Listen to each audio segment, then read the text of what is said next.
Baik, bismillahirrahmanirrahim. Assalamualaikum warahmatullahi wabarakatuh. Selamat pagi siswa-siswi SMK Kesehatan Letris Indonesia kelas 10. Sebelumnya mohon maaf untuk seminggu ini saya berhalangan hadir di SMK Kesehatan Letris Indonesia karena ada dinas keluar. Jadi untuk minggu ini semua kelas akan saya alihkan ke video online ini, pembelajaran secara online yang mana nanti video ini akan ditayangkan di YouTube dan kalian bisa mengaksesnya dari YouTube. Kemudian informasi yang dapat saya sampaikan untuk beberapa kelas kan kemarin belum semuanya masuk ke pertemuan 13 ini. Akan tetapi untuk minggu ini kita akan lompat dulu ke pertemuan 13 materinya. Nanti untuk beberapa kelas yang lain karena kemarin sempat ada event-event yang membuat jadwal kita kosong, itu akan dialihkan nanti setelah saya masuk. Jadi saat ini kita langsung saja ke untuk semua kelas kita masuk ke pertemuan ke-13.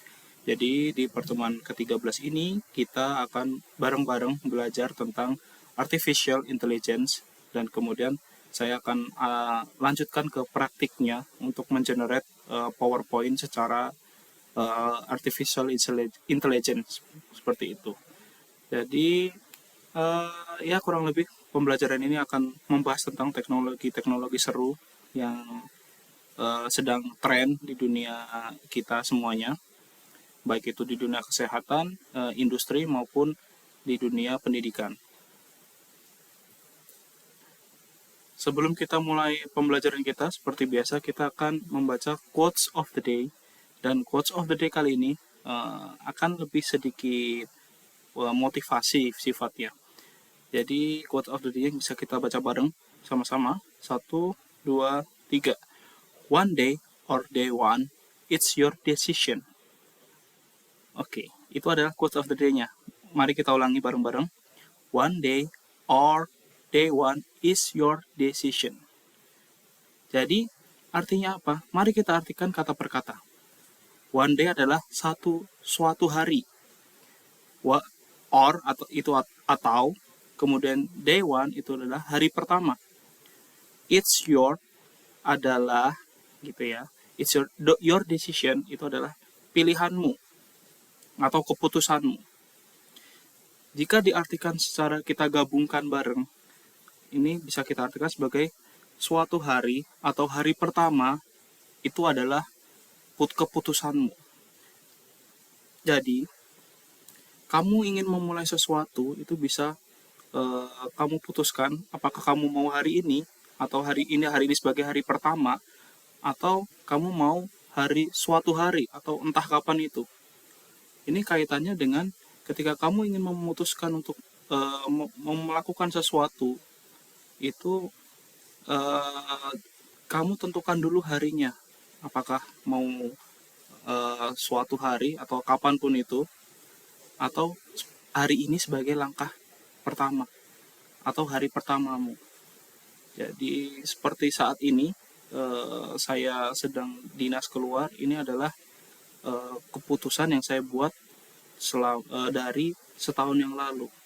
Ketika saya memulai hari saya, ini adalah hari pertama saya kerja di perusahaan ini, saya putuskan sehingga saya sekarang ini menikmati prosesnya seperti itu. Jadi saya harapkan untuk siswa-siswi semuanya silahkan putuskan langkah atau cita-cita kalian itu mau dimulai dari kapan. Dan semoga adalah hari ini.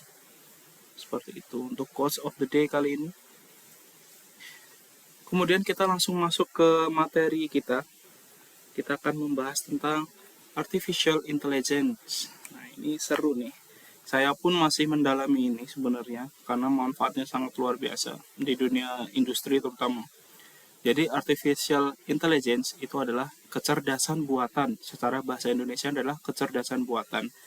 Nah, artificial intelligence itu nanti kita sebutnya dengan AI lah ya, AI. AI ini adalah secara definisi adalah kumpulan dari beberapa algoritma yang dirancang untuk meniru kecerdasan manusia gitu.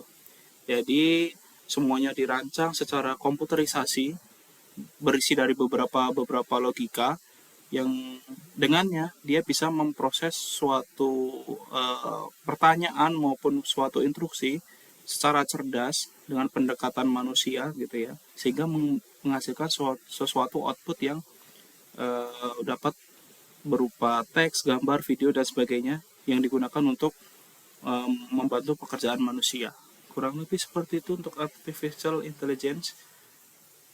Jadi AI ini tidak melulu soal robot, tidak melulu soal apa namanya peretasan, hacking sebagainya. Jadi AI ini sebenarnya adalah komputer itu sendiri. Komputer itu memang dirancang sesuai dengan AI gitu.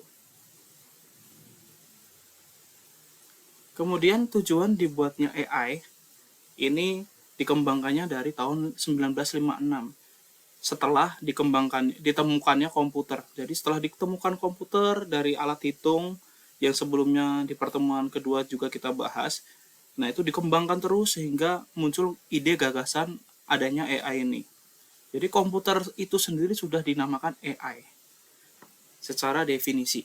Jadi AI ini diciptakan untuk berpikir, belajar, merencanakan hingga menyelesaikan suatu tugas. Nah, kenapa dibuat AI? Balik lagi, karena manusia ingin dibantu pekerjaannya. Jadi tujuan dibuatnya itu bukan untuk menggantikan peran atau tugas manusia, tapi adalah membantu. Jadi kata kuncinya adalah membantu, bukan menggantikan. Akan tetapi di sini karena teknologinya sudah sangat maju, jadi di beberapa tempat kerjaan kita itu sudah mulai digantikan oleh AI. Nah, ini sedihnya banyak sekali posisi kita yang tergantikan dengan adanya AI karena memang AI ini sangat efisien dari segi harga, kecepatan gitu ya. Maksudnya harga di sini adalah operational cost atau biaya operasional. Biaya operasional menggunakan AI ini investasinya memang sangat mahal gitu ya. Untuk mendatangkan robot, mesinnya dan sebagainya gitu. Akan tetapi secara operasional ada yang namanya kalau di dunia bisnis itu ada namanya return of investment atau ROI. ROI ini kalau kita jadi gambarannya itu kalau kita merekrut 10 karyawan itu secara overall selama setahun itu katakanlah 120 juta. Akan tetapi kalau kita menggunakan AI 100 juta di tahun pertama atau 500 juta di tahun pertama, tapi kedepannya itu zero cost. Gambarannya seperti itu. Itulah kenapa banyak dari pekerjaan-pekerjaan kita yang sudah mulai digantikan dengan AI. Baik itu robot, komputer gitu ya. Jadi itu tujuan dari dibuatnya AI. Kemudian fungsi AI di dunia kesehatan. Nah, ini ada beberapa yang memang unik juga. Ternyata dunia kesehatan juga bisa dimasukin AI. Nah, di sini AI digunakan untuk salah satunya ya, membantu diagnosis medis. Jadi ada alat seperti kalau kalian pernah dengar ada yang namanya salah satunya USG apa namanya feto maternal. Itu dia bisa menghitung, bisa mendeteksi kelainan-kelainan dari pasien gitu ya. Atau normal pasien yang normal juga bisa dideteksi dari alat itu.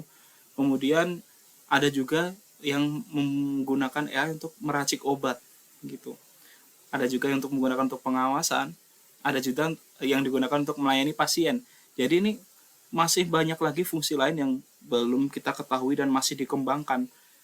Nah, ini kemarin pas saya sempat ke RSPI di Bintaro, itu sudah ada penggunaan robot untuk cleaning service dan customer service. Jadi yang tadinya cleaning service dan customer service itu dilakukan oleh seorang manusia di RSPI Bintaro yang ada di sekitar kita gitu ya, itu sudah digantikan oleh robot. Nah, ini luar biasa sekali. Jadi tantangan kalian untuk bersaing, selain bersaing dengan manusia, kalian juga bersaing dengan robot gitu. Itu adalah salah satu fungsi AI juga. Kemudian fungsi AI di dunia di dunia pendidikan ini seperti yang saya lakukan setiap saya bikin materi. Jadi saya untuk membuat materi itu saya menggunakan AI yang namanya ChatGPT dan Slide.io. Nah, di sini jadi saya sangat mudah untuk entry apa yang ingin saya ajarkan ke kalian. Kemudian dia mengenerate, kemudian tinggal saya pelajarin dan saya sebarkan ke kalian. Itu adalah fungsi di dunia pendidikan yang utama. Kemudian untuk siswa-siswi itu sendiri bisa digunakan untuk pembelajarannya. Jadi nanti ketika ada guru yang menerangkan, kalian kurang paham, kalian bisa tanya ke AI yang ada di internet gitu ya. Nanti dia akan menjawab apapun pertanyaan kalian secara spesifik.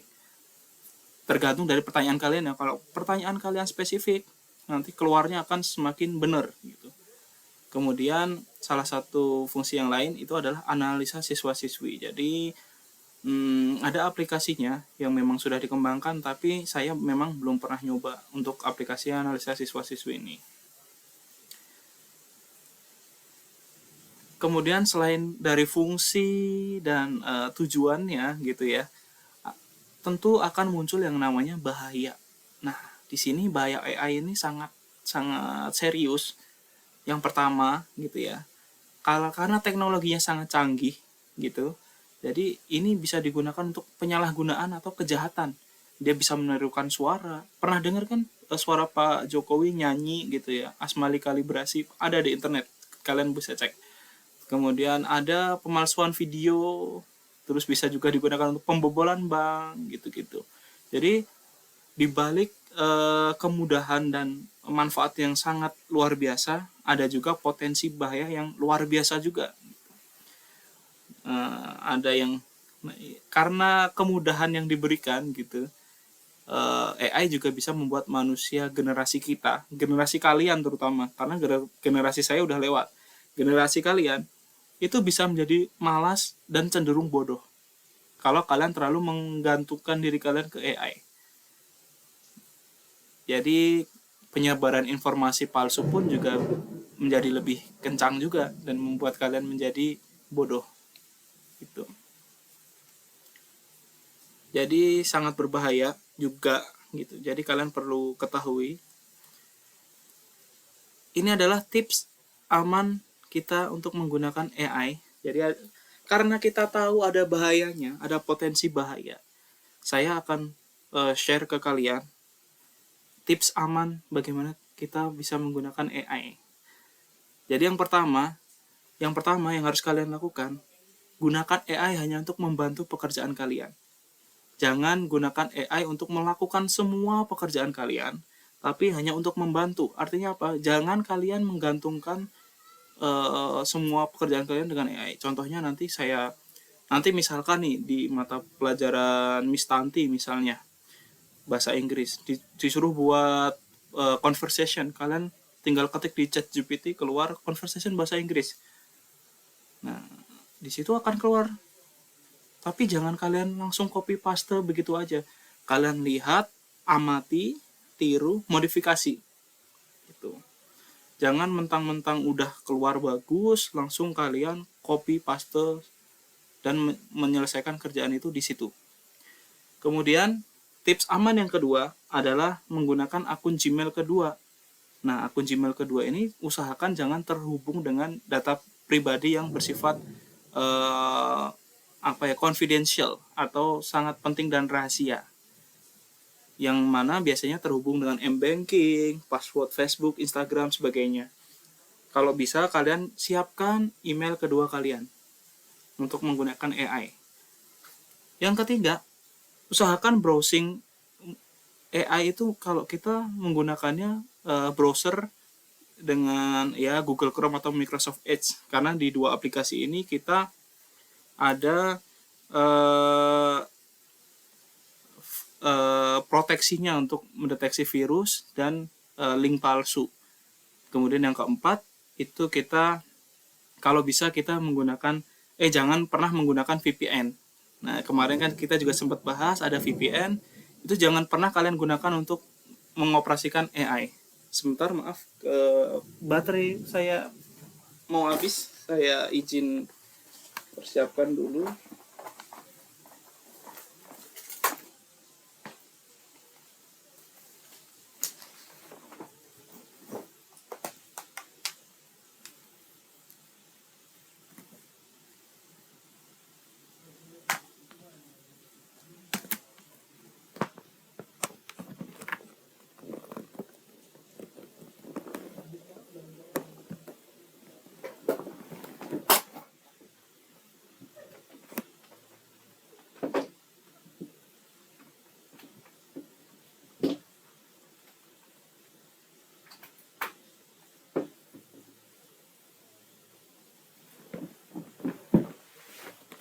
Baik, maaf ada sedikit gangguan, kabelnya lepas, jadi saya harus benerin dulu.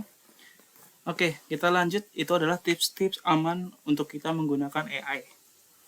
Ini jangan kalian skip, karena potensinya bahaya yang tadi itu. Peretasan, pembobolan, dan sebagainya itu sangat mengintai kalian.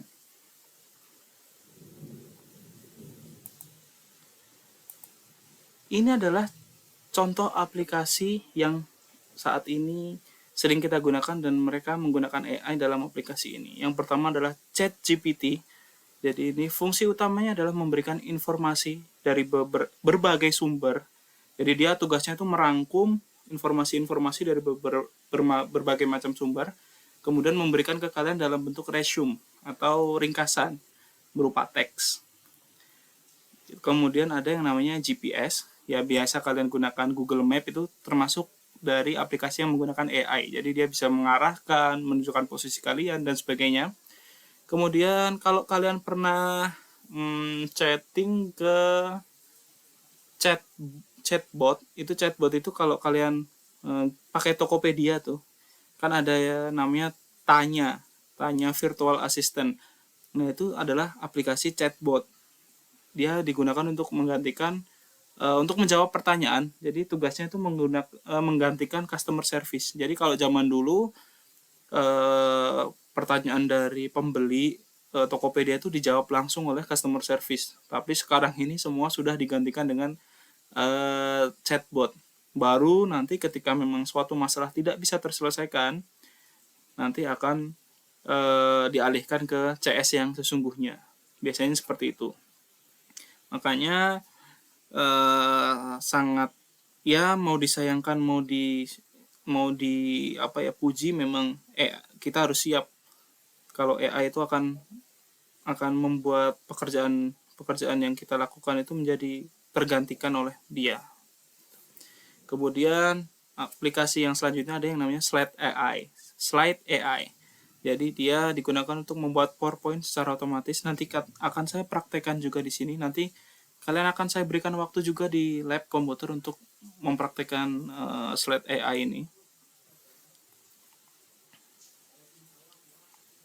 Nah, nanti setelah ini akan saya tunjukkan ke kalian aplikasi AI yang bisa kita gunakan untuk membantu proses belajar kita. Yang pertama nanti ada ChatGPT, yang kedua ada Slate AI. Jadi setelah ini saya akan lanjutkan dulu tutorialnya, kemudian nanti pertemuan selanjutnya kita akan langsung praktek bersama-sama. Oke, jadi langsung saja kita praktekkan. Yang pertama kita akan praktek dengan ChatGPT. Nanti silakan kalian buka browser kalian seperti ini dan ketik di search engine ChatGPT. Langsung enter. Nanti kan akan muncul beberapa pilihan seperti ini. Silakan pilih yang tulisannya itu chat.openai. Jadi linknya yang ini, chat.openai. Kita klik. Oke, jadi ini adalah tampilan ChatGPT dari Chat OpenAI. Di sini karena saya sudah pernah login, langsung bisa menggunakan, tapi nanti kalian akan diminta untuk login untuk pertama kalinya. Di sini saya menggunakan email saya yang kedua, karena email saya yang pertama itu isinya tentang kerjaan. Kalau yang ini saya lebih ke ya untuk hal-hal seperti ini gitu ya. Jadi siapkan 2 email nanti kalian juga. Kemudian login dengan email itu, langsung kalian yang masukkan nanti ada kode-kodenya, baru kalian bisa masuk ke tampilan seperti ini. Nanti akan saya pandu di lab secara langsung. Contoh penggunaannya di sini ada tulisannya send message atau kirim pesan. Kalian bisa memberikan instruksi apapun yang kalian inginkan. Misalkan di sini saya ingin membuat contohnya adalah buatkan saya conversation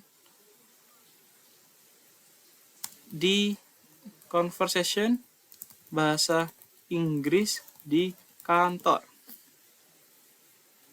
Kemudian saya enter, dia akan mengenerate gitu ya. Jadi kalau kalian dikasih tugas oleh Miss Tanti gitu ya, kalian bisa nyari referensinya ke ChatGPT dengan cara buatkan saya conversation bahasa Inggris di kantor gitu. Kemudian di generate, dia akan muncul nih, good morning John, how was your weekend, gitu-gitu kan. Good morning Sarah, my weekend was great. Ini adalah conversation yang di generate oleh AI. Yang harus kalian ketahui gitu ya, jangan kalian mentah-mentah kalian copy paste dari sini. Ini hanya digunakan untuk melakukan yang namanya referensi gitu. Ini hanya untuk referensi kalian, sumber belajar kalian, tapi jangan kalian copy paste mentah-mentah gitu. Kemudian contoh yang lain, ketika misalkan nih, katakanlah di Bu Ratna gitu ya, ada tugas kalian nggak ngerti caranya, ada apa ya namanya, misalkan rumus volume bola, kalian disuruh ngerjain nih tugas, hitunglah rumus volume bola gini, kalian lupa, kalian di sini tinggal kalian enter tes,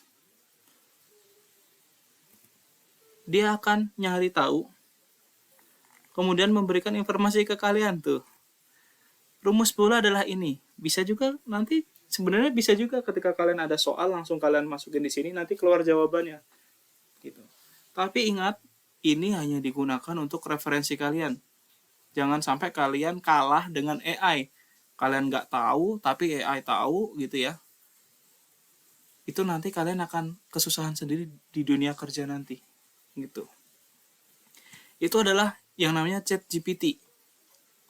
Kemudian saya akan tunjukkan bagaimana AI untuk mengenerate PowerPoint secara otomatis. Ya, ini penting juga untuk kalian tahu. Nanti kan kalian ada beberapa tugas juga dari saya maupun dari guru-guru lain untuk bikin PowerPoint. Di sini bisa kalian gunakan yang namanya Google Slide. Nah, ini Google Slide namanya. Cara masuknya nanti kalian seperti ini. Ketik di search engine atau di browsing internet kalian. Ketik Google Slide. Kemudian yang ini dipilih sign in atau login gitu ya. Ini karena saya sudah login, otomatis langsung masuk ke seperti ini. Nanti kalau kalian diminta login, langsung login aja. Kemudian untuk mengaktifkan AI-nya gitu ya, kalian masuk ke yang namanya extension. Kemudian pilih add-ons. Kemudian get add-ons. Di sini nanti akan muncul beberapa pilihan. Jadi aplikasi AI-nya cukup banyak gitu ya. Tapi yang saya mau pilih adalah yang di sini saya udah pilih sih, namanya Google AI for Google Slide. Gitu. Jadi nanti diinstal dulu, kemudian kalau sudah aktif seperti ini, artinya sudah aktif nih kalau sudah muncul di sini. Jadi setelah ini saya langsung klik New Presentation with Plus AI. Dia akan loading, ditunggu aja. Oke, ini masih loading, ditunggu. Nah, ini akan muncul seperti ini. Kalian bisa langsung ketik di sini, gitu. Kalian bisa ketik di sini untuk kalian generate. Tapi saya ingin pilih yang text to presentation. Di sini saya ingin AI-nya membuatkan saya modul mengajarkan PowerPoint. Jadi di sini saya tuliskan materi pelatihan Microsoft PowerPoint. Ketika sudah gitu, saya pilih dulu, saya maunya slide-nya jumlahnya 12 gitu.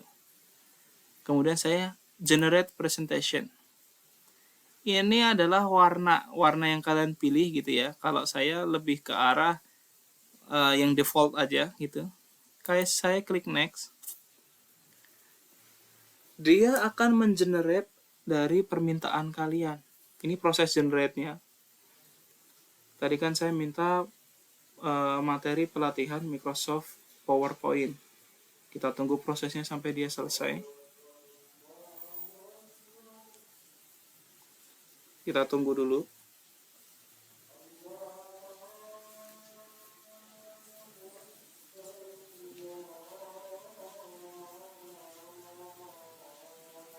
Lama atau enggaknya proses ini, proses generate ini tergantung dari uh, internet, koneksi internet kalian, kecepatan internet kalian.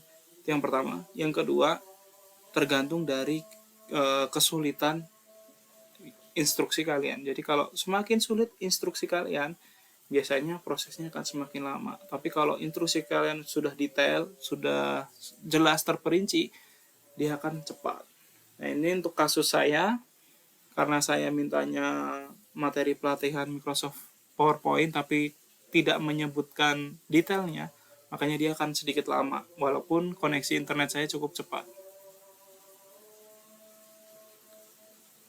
Kita tunggu sampai prosesnya 100%.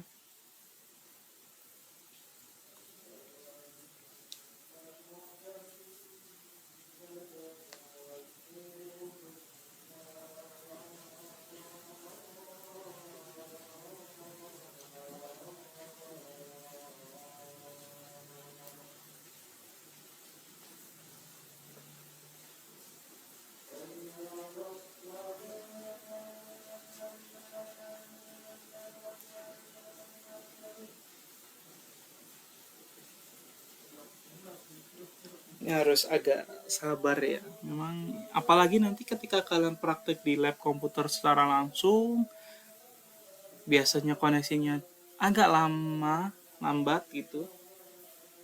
Nanti ditunggu dulu aja nggak apa-apa. Nah, ini sudah selesai.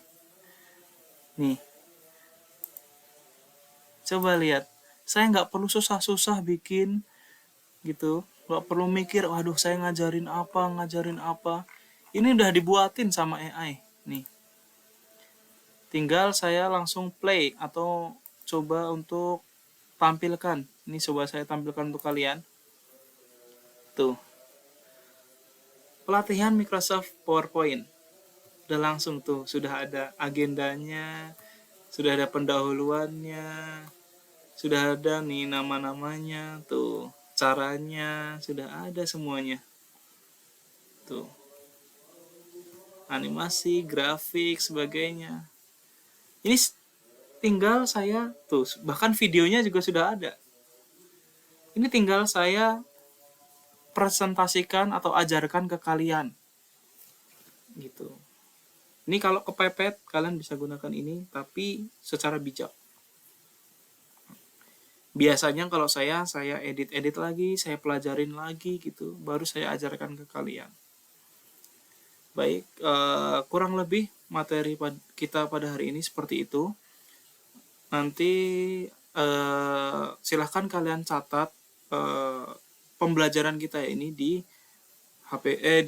di buku catatan kalian, karena nanti akan saya lihat buku kalian. Kemudian ada tugas juga. Tugas kalian untuk minggu ini adalah menggunakan chat OpenAI di HP kalian. Jadi saya ingin kalian mencoba chat OpenAI di HP kalian. Silahkan kalian boleh ketik apa saja yang berkaitan dengan dunia kesehatan, yang keperawatan, yang farmasi ya tentang farmasi gitu. Di sini jadi kalian instruksinya adalah seperti ini. Kalian ketik misalkan ya yang keperawatan, cara merawat pasien. Terus kalian enter, generate. Nih, kalau kan sudah keluar nih, seperti ini ya. Iya kan? Kemudian ketik di bawah lagi nih nama kalian dan kelas. Kemudian ini tanpa di enter ya, jangan di enter. Jadi screenshot posisi seperti ini, ada nama kalian dan kelas, screenshot lalu kirim ke WA saya semuanya. silahkan kalian screenshot bahwa untuk membuktikan bahwa kalian sudah praktek chat OpenAI di HP kalian. Ini bisa kalian buka dari HP.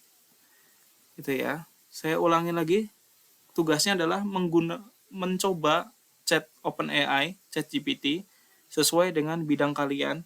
Kemudian pastikan ada nama kalian dan kelas kalian di teks di sini setelah kalian gunakan. Baru di screenshot, dikirim ke WA saya. Untuk yang tidak mengumpulkan screenshot, maka tidak saya absen. Saya ulangi, yang tidak screenshot dikirim ke WA saya, tidak akan saya absen. Jadi seperti itu. Kalau ada kendala nanti bisa ditanyakan ke saya. Insya Allah saya akan jawab di malam hari. Kurang lebih seperti itu pertemuan kita kali ini. Apabila ada kekurangan mohon maaf. Wassalamualaikum warahmatullahi wabarakatuh. Selamat belajar lagi.